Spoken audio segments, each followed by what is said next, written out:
Hello guys, അപ്പം നമ്മുടെ ബക്കറ്റിൽ ആത്തയ്ക്ക കണ്ടില്ലേ?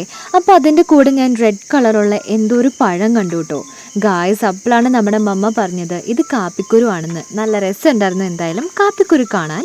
അപ്പോൾ ഇത്രയും ആത്തയ്ക്ക നമുക്ക് കിട്ടിയിട്ടുണ്ട്. നമ്മുടെ കുഞ്ഞാറ്റി ബാക്കിയുള്ള ആത്തയ്ക്കയും കൂടെ പറിച്ചെടുത്തിട്ടുണ്ട് കേട്ടോ. അപ്പോൾ എനിക്ക് ഇപ്പോഴേ കഴിക്കാൻ തോന്നുന്നുണ്ട്, പക്ഷേ ഒരുപാട് വെയിറ്റ് ചെയ്യണം ഇവർ പാകമായി കഴിക്കാൻ പറ്റുന്ന ആ ഒരു ടൈം എത്താൻ ഗായ്സ്. അപ്പം നമ്മുടെ സീതപ്പഴം ഇതുപോലെ തന്നെ തോന്നും, പക്ഷേ ഒരുപാട് ഡിഫറൻസ് ഉണ്ട് കേട്ടോ. അതേ വർഗ്ഗത്തിലാണ് ഇവർ പെടുന്നതെങ്കിലും. അപ്പം ഞാനിപ്പോൾ പോകുന്നത് വീണ്ടും നമ്മുടെ മുകളിലേക്കാണ്. എന്തിനാണെന്നല്ലേ നിങ്ങൾ ആലോചിക്കുന്നത്? ഈ ഒരു കാര്യം എടുക്കാനാണ് കേട്ടോ. അപ്പോൾ നമ്മുടെ മമ്മ കുറച്ച് കാന്താരി ഇവിടെ പറിച്ച് വെച്ചിട്ടുണ്ടായിരുന്നു, നമ്മുടെ വഴിയരികിലുള്ള കാന്താരി എന്നാണ് കേട്ടോ. അപ്പോൾ നമ്മൾ കാന്താരി മുളക് എടുക്കാൻ വേണ്ടിയിട്ടാണ് വന്നത്.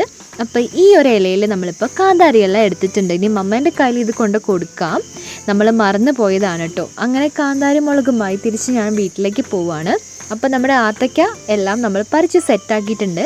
ഇനി അത് പഴുക്കുമ്പോഴാണ് നമ്മൾ ബാക്കിയുള്ള വീഡിയോസ് എല്ലാം ഇടുന്നത് ഗായ്സ്. അപ്പം ഞാൻ വേഗം പോയി നമ്മുടെ മമ്മേൻ്റെ കയ്യിലേക്ക് കാന്താരി മുളക് കൊണ്ട് കൊടുക്കട്ടെ കേട്ടോ. അപ്പം നമുക്ക് നെക്സ്റ്റ് വീഡിയോയിലൂടെ കാണാം. എല്ലാവർക്കും ബൈ ബൈ.